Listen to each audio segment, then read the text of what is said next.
Goeiedag. Ons kyk weer na die evangelie, die goeie nuus van Jesus Christus, dit wat bykans 2000 jaar terug gekom het vir elke mens. Is vir my baie belangrik dat ons gaan kyk, en baie keer voel ek, 'n mens moet bietjie stil staan eers by die begin van hierdie werklikhede, en dit is maar, as 'n mens gaan kyk, dat elke mens het 'n verantwoordelikheid vir sy saligheid. Die werklikheid daarvan, Jesus Christus het vir ons alles kom doen. As jy na 2 Petrus 1 gaan kyk, vers 2 tot 4, hy sê, immer sy goddelike krag het ons alles geskenk wat tot die lewe en godsvrug dien. Deur die kennis van hom, met ander woorde tot 'n kennis, ons moet tot 'n kennis kom van dit. Hy sê, deur die kennis van hom, hy sê, waardeur hy ons, Hy sien, dit gaan nie oor jou nie, dit gaan nie oor dit wat jy vir God moet doen nie, dit gaan absoluut oor dit wat God vir jou kom doen het. Ou Testament, dit wat jy vir God moes doen, Nuwe Testament is dit wat God vir jou gedoen het, maar die belangrikste daarvan is dat jy moet dit joune maak, jy moet dit aanvaar. En dan gaan hy dan sê, hy, waardeur hy ons die grootste en kosbaarste beloftes geskenk het, dis 'n geskenk, sodat ons daardeur, deur die kennis van hom, van hierdie grootste en kosbaarste beloftes, nou as God sê, dit is die grootste en die kosbaarste, dan moet ons weet, daar's niks groter as dit nie. Hy sê, daardeur deelgenote kan word van die goddelike natuur. Maar hoe sien ons onsself nog so in die natuurlike, en so besig en behep met die natuurlike, met ons eie idees en met ons eie goed wat ons doen. En ons moet besef dat hierdie groot God het gekom en hy het alles op die spel gewerk. Hy sê hierdie groot God wat alles verkoop het en aarde toe gekom het om die mens te kom red. Mense, dis baie, baie belangrik. So hierdie groot God het alles op sy gestoot en hy het dit kom doen vir die mens. En dan moet ons gaan kyk, wat is ons respons daarvoor? Met ander woorde, wat is ons keuse? God het dit nie in jou keel afgedruk nie, hy het vir jou 'n keuse gegee, daai werklikheid vir jou gegee. En elkeen van ons het 'n verantwoordelikheid om in hierdie werklikhede in te kyk en jou keuse te maak. Wil jy dit hê of wil jy dit nie hê nie? So baie, baie belangrik. Ek het 'n vriend gehad, hy het altyd gesê, dis die predikant se werk om hom in die kerk in die hemel te kry. En dan praat hy oor die predikant en wat die predikant doen. Nou, ek het geglo dat omdat ek in 'n sekere kerk gebore was ek op pad hemel toe. So ek dink eintlik in 'n mate is sy siening nie baie reg gewees nie, maar ek dink hy het nog 'n beter siening as ek gehad, want dit gaan nie of jy in 'n sekere kerk gebore is of 'n sekere wat of wat nie. Dit gaan absoluut daaroor, het jy die werklikheid wat Jesus Christus vir jou gedoen het jy dit kom aanvaar? En het jy nog aangegaan met jou oue, of het jy op 'n punt gekom waar Paulus skryf in Filippense 3 van vers 7 tot 9, hy sê, ek was die beste van die bestes wat die wet betref, hy sê onberispelik, hy sê, maar ek het alles as drek beskou, ek het alles eenkant toe gesit, om Jesus Christus as wins te verkry, en in hom gevind te word. Jy sien, die oomblik wat jy Jesus Christus in jou lewe is, en jy daai werklikhede jou eie gemaak het, dan word jy in hom gevind. Dan sê hy, en in hom gevind te word, nie met 'n geregtigheid wat uit die wet is nie, maar 'n geregtigheid wat uit die geloof, met ander oortuiging, die geregtigheid wat in die oortuiging is van dit wat Jesus Christus vir ons aan die kruis gedoen het. So dit gaan nie oor dit wat voor die kruis gebeur het. Nou kom ons kyk net bietjie na die voor die kruis. Die mens, God het die mens in sy beeldnis en gelykenis geskape, daar was 'n sondeval gewees. Genesis 3 vers 15 het God gesê, vrou, jou saad gaan sy kop vermorsel. Met ander woorde, God sê, hy gaan iets doen, want hy gaan die saad, hy gaan sy werklikheid in die vrou sit. Nie die man nie, dit gaan nie, en dit is so mooi as ons gaan kyk, hy praat daarvan in Johannes 1, so van vers 12 tot 14, hy sê, aan almal het hy mag gegee om kinders van God te word, nie aan hulle wat uit die wil van die vlees, of uit die wil van 'n man, nie. Hy sê, maar hulle wat nou uit God gebore is, jy sien, 'n nuwe werklikheid, dis nie jou natuurlike geboorte nie, dis daardie begin, eerste woorde wat Jesus dan sê oor die wedergeboorte, 'n nuwe skepsel, 'n nuwe werklikheid. En die mens het gesondig daar, maar God sê, hy gaan 'n nuwe werklikheid daar bring.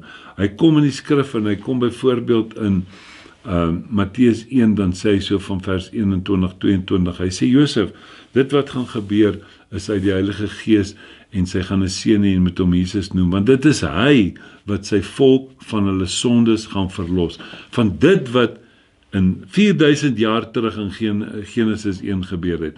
Hy gaan sy volk daarvan kom verlos. Johannes 1 vers 29 kondig Johannes die Doper Jesus aan. Hy sê, daar is die lam van God, 2 sulke streepies op die aas. Hy sê, daar is die lam van God, wat die sonde van die wêreld wegneem. Nou, hoe sal dit dan lyk as God iets weggeneem het? Gaan daar nog baie van dit oorbly op wat ook al. So het baie belangrik daarvoor. Dan kom Jesus byvoorbeeld, ek vat ons net so van die oue af na die nuwe toe. Kom Jesus in Johannes 2, dan praat hy oor die water wat in wyn verander is, en ons weet wat hulle hierdie wyn het opgeraak, en Jesus het vir hulle gesê, maak hierdie kanne, wat eintlik maar vir die reiniging bedoel was, die wassings en al daai goede, so hy maak hulle vol water, en hy sê, sit dit voor. Met ander woorde, wat doen Jesus hier, met die water en wyn? Hy sê nie, julle kan nou maar bietjie vat nie, hy sê nee, hy sê die werklikheid daarvan, hy sê, dit wat julle weet, wyn word gemaak deur prosesse wat lang tyd vat, en hoe langer hy staan, hoe beter is die wyn. Jy sien, dis die 4000 jaar van die Ou Testament, wat die mens probeer het om by 'n groter werklikheid uit te kom. Kom Jesus en hy sê, ek gaan 'n instant, die Engelse woord instant, ek gaan 'n onmiddellike werklikheid bring. Nee, dit gaan nie prosesse wees van jou kant af, en hoe goed die dryf was, en hoe goed die proses was nie, dit is 'n onmiddellike werklikheid, en die Heer sê, waarom het julle die goeie wyn laaste voorgesit? So daar's so baie in daardie gelykenis, as net om te sê, ons moet lekker wyn geniet. Hy sê, die goeie was laaste, en dan sien ons, dat daar was 'n eerste, 2 Korintiërs 3 praat daarvan, die heerlikheid van die Ou Testament, dan sê hy, maar die groter heerlikheid van die nakruisboodskap. En jy sien, daar moet ons gaan kyk, hy praat die heeltyd, verwys hy na die groter werklikheid, en ons moet by daai groter werklikheid uitkom, elke mens moet dit vir hom sy eie maak. Dis die verantwoordelikheid van elke mens, om sy keuse vir die werklikheid te maak, en ons kan ook, alhoewel Jesus Christus alles vir ons gedoen het, bly dit nog steeds, jy's nie net outomaties daarin nie, dis absoluut, dit is 'n aanvaarding van jou, en hoe werk dit? Deur geloof. Met ander woorde, net oortuiging te word, net om op te hou, om weerstand te bied teen hierdie werklikheid.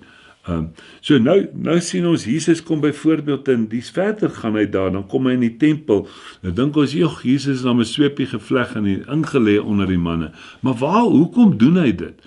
Want hulle is besig in die tempel, om offerdiere te verkoop, en te ruil, en ruilhandel, en al die tipe van goed, want jy moet 'n sekere ding offer vir 'n sekere oortreding, en hier staan die werklike offer, die lam van God, staan in die deur, en hulle is besig met al hierdie counterfeits, die namaaksels, en dit is wat hy gedoen het, en hy het die tempel skoon gemaak, want hy is die tempel.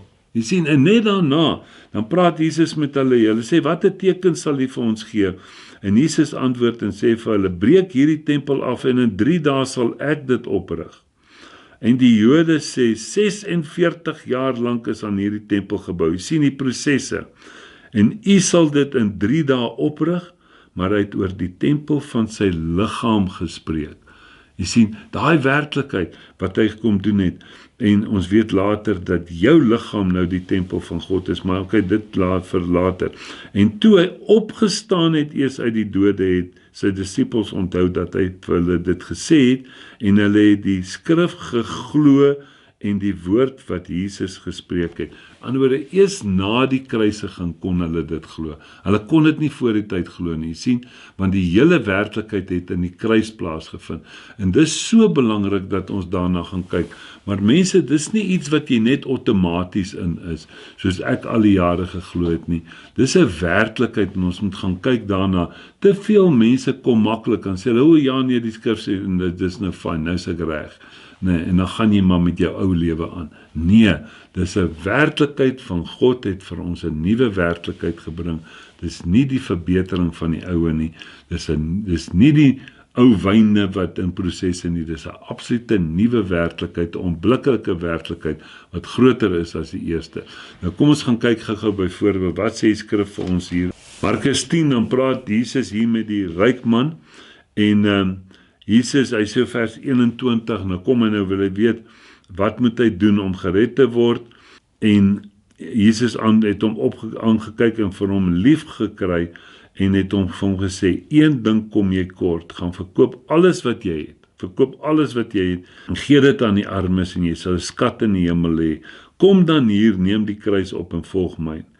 Maar hy het treurig geword oor die woord en bedroef weggegaan, want hy het baie besittings gehad. Jy sien, hy het baie gehad om te verloor, daar was baie van hom op die spel.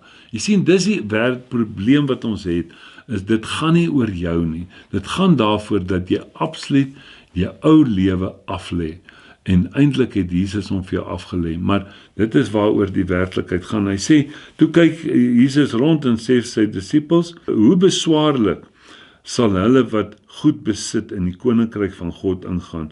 En die disippels was verbaas oor sy woorde, maar Jesus antwoord weer en sê vir hulle, kinders, hoe swaar is dit vir die wat op hulle goed vertrou, om in die koninkryk van God in te gaan.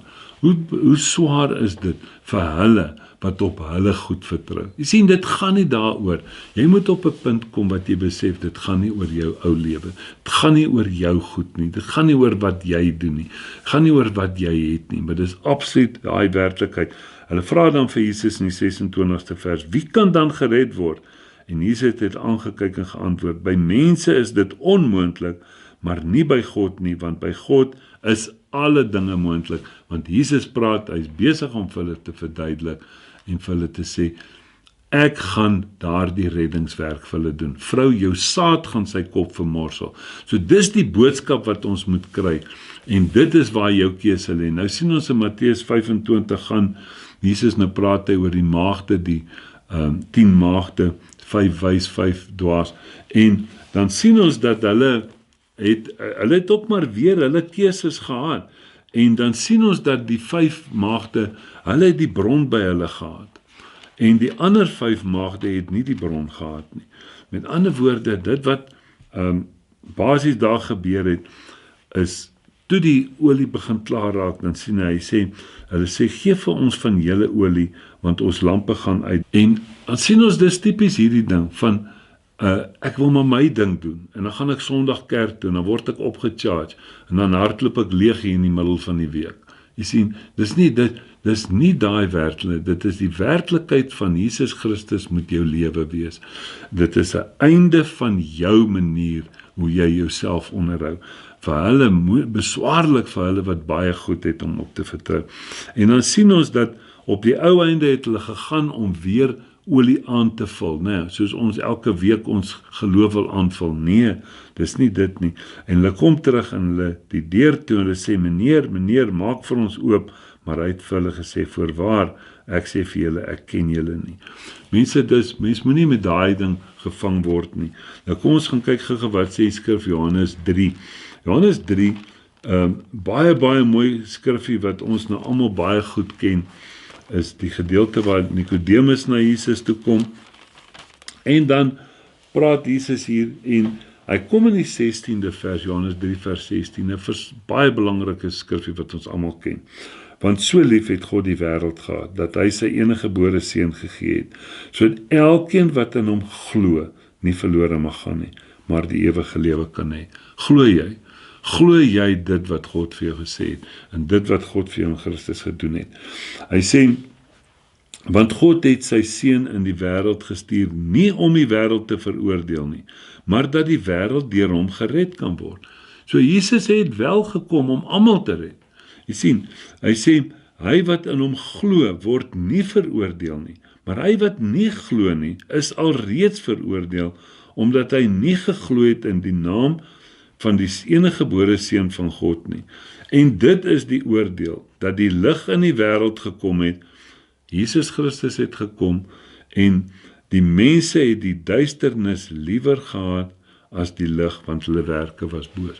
So mense, dit bly absoluut, dit is keuses wat ons maak. Elke mens is verantwoordelik vir hierdie werklikheid, vir sy lewe.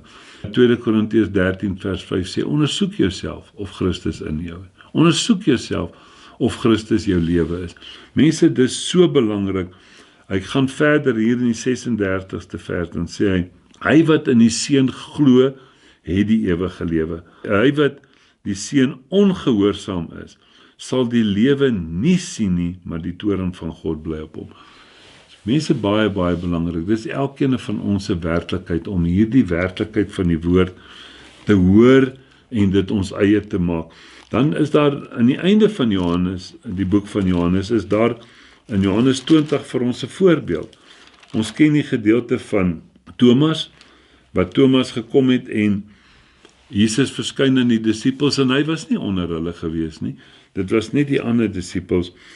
En hy sê in die 24ste vers, hy sê Thomas wat genoem word Didimus, een van die 12, was nie saam met hulle toe Jesus gekom het nie. Die ander disippels sê toe vir hom, ons het die Here gesien, maar hy het vir hulle gesê, as ek nie in sy hande die merk van die spykers sien en my vinger steek in die merk van die spykers en my hand in sy sy steek nie, sal ek nooit glo nie. Daar kies Thomas om nie te glo nie. Sien, hulle het saam Jesus geloop en almal het die woord gehoor. En so is daar baie mense wat saam loop, hulle hoor die woord, maar hulle kies om nie te glo nie. Dis 'n groot probleem daai mense, elkeen van ons. Ons moet nie te vinnig in hierdie goed inhardloop nie, maar dis absoluut, daar's geen bydra wat jy hoegenaamd kan maak nie. Jou werklikheid is dit net jou eie te maak, om dit te glo. Hoekom geloof? Geloof kom deur die gehoor en gehoor deur die woord van God. En dan sien ons hier, gaan Jesus, en Jesus verskyn weer aan hulle in die 27ste vers, hy sê weer vir hulle, vrede vir julle, en hy sê vir Thomas, bring jou vinger hier en kyk na die hande, en bring jou hand en steek dit in my sy, en moenie ongelowig wees nie, maar gelowig. Wees nou gelowig. Wanneer kon Thomas gelowig wees? Na die opstanding van Jesus Christus. Die oomblik toe hy die sukses van die kruis sien, kon Thomas 'n gelowige wees. En mense, dis baie belangrik dat ons moet gaan kyk na daai werklikhede. Hebreërs 5 praat daarvan, van vers 11 af. Hy sê, julle het traag geword om te hoor. Want hy praat oor hierdie geregtigheid van Christus. In ander woorde, geregtigheid is dat jy op 'n punt is waar jou stand voor God is, waar jy 100% 'n stand voor God het, asof jy nog nooit gesondig het nie. En dit is belangrik, want dit is die werklikheid vir jou om die ewige lewe te beerwe. Nou sê hy hier, hy sê, want jy het traag geword om te hoor. Hy sê vers 12, want alhoewel julle vanweer die tyd leraars behoort te wees, het julle weer nodig dat 'n mens julle die eerste beginsels van die woorde van God moet leer, en julle het weer 'n behoefte aan melk en nie aan vaste spys nie. Met ander woorde, dis daai dan, jy wil nog steeds iemand anders te moet vir jou die kossies kou, want dit is melk, is wanneer 'n koei die gras eet en dit verwerk, en jy wil net gaan sit, en jy wil in daai werklik net bly en gevoed word. Self wil jy nie 'n vinger verroer nie. Mense, dit is nie die werklikheid nie. Hy sê, dit is daai werklikheid van wat God vir die mens gegee het. Hy sê, julle het weer 'n behoefte aan melk en nie aan vaste spys nie, want elkeen wat melk gebruik is onervare in die woord van geregtigheid. Die woord van geregtigheid, die woord waar God ons geregverdig verklaar het. 1 Korintiërs 1 vers 30 sê, dis alles uit God wat ons in Christus gesit het, wat vir ons geword het, ons wysheid, ons geregtigheid, ons heiligheid en ons verlossing. Jy sien, hy het ons geregtig kom verklaar. En dit is nou, jy traag geword in dit. So, Die werklikheid daarvan is, as jy byvoorbeeld gaan kyk, hy gaan net verder, ek moet dit net vir ons lees, hy sê, maar vaste spys is vir volwassenes, vir die wat die geestesvermoë besit, deur die gewoonte geoefen om goed van kwaad te onderskei. Selfde werklikheid met die 5 wyse en 5 dwaase maagde. 5 van hulle het kinders gebly, moet heeltyd gevoed word. Die ander 5 het daai werklikheid van Christus in hulle, het hulle gehad, en hulle was geskik vir die koninkryk van God. So dit bly jou keuse, dit bly jou werklikheid om nou hier goed in te gaan. Hy sê, byvoorbeeld in 2 Korintiërs 5, vers 15 tot 21 is die evangelie in 'n neutedop. In die 21ste vers sê hy dat God het 'n omruiling kom maak. Hy het ons sonde in Christus gesit, wat nie sonde geken het nie, maar hy het Christus se geregtigheid in ons gesit. Nou as hy Christus se geregtigheid in ons gesit het, ons sondes weggeneem het, wat is jy dan nou? Dan is jy geregtig. En dis daai werklikheid wat die skrif ook vir ons sê in Romeine 10 vers 1 tot 4. Hy sê, Paulus bid vir sy volk, hy sê dat ek bid vir my volk dat hulle gered kan word. Hy sê, want ek kan saamstem dat hulle 'n ywer vir God het, maar sonder die regte insig. Hy sê, hoekom, wat is die probleem? Hy sê, omdat hulle die geregtigheid van God nie geglo het nie, maar hulle eie geregtigheid probeer oprig. Jy sien, dit is nou weer, hulle glo nie aan die sukses van die kruis nie, hulle wil leef asof hulle voor die kruis is, en hulle self geregtig probeer verklaar. En sê, Christus is die einde van die wet tot geregtigheid, vir elkeen wat glo. Maar hoe kan jy glo as jy nie hoor nie? Jy sien, so dit is belangrik vir die mens, dat ons daarna moet gaan kyk. En dan sien ons, dat die hele werklikheid gaan daaroor, Efesiërs 1, kom ons gaan lees dit gou, Efesiërs 1 vers 13. Nou, wil ek dit half so bietjie vergelyk met die uittog uit Egipte. Jy sien, die volk is gered uit Egipte toe hulle die bloed in die deurkusyn gesmeer het. Hulle het uitgetrek en hulle bly terug verlang na die vleispotte van Egipte. Daarna is hulle deur die Rooi See. En hy sê, 1 Korintiërs 10 sê, dat julle saam met Moses gedoop in die Rooi See. En baie van ons mense is gedoop. En toe gaan hulle en hulle trek, waar hulle toe die beloofde land moet in besit neem. Toe murmureer hulle, en dan kla hulle, en dan is hulle ontevrede. Dan doen hulle dit, dan bou hulle kalf. Jy sien, dit is daai gedeelte in die woestyn. En dit is waar ons baie keer sit in ons lewe. Ons hoor hierdie werklikhede. En dan gaan ons, dan sê ons, joh, ja nee, okay, nee, ek is reg, ek het dan nou kerk toe gegaan, of ek het my 10de gegee, of iets van die aard. Nee, dit gaan nie daaroor nie. Dit gaan om uit hierdie ou lewe uit te beweeg. En dan het hulle werklikheid gekom, die oomblik toe hulle by die Jordaan kom, wat die beloofde land is, wat Jesus Christus is. En die oomblik toe hulle die Jordaan oorsteek, toe het hulle die beloofde land. Jy sien, ons sit, hy sê Efesiërs 1 vers 13, en wie julle ook, nadat julle die woord van die waarheid, die evangelie van julle redding, gehoor het, en in wie julle, nadat julle dit ook geglo het, verseël is met die Heilige Gees van die belofte. So baie mense hoor die evangelie, baie mense hoor hom. Hy sê, dis die woord van die waarheid, die evangelie van jou redding, nie die evangelie van jou verlorendheid, die Ou Testament nie. Die woord van die waarheid is die woord van Jesus Christus.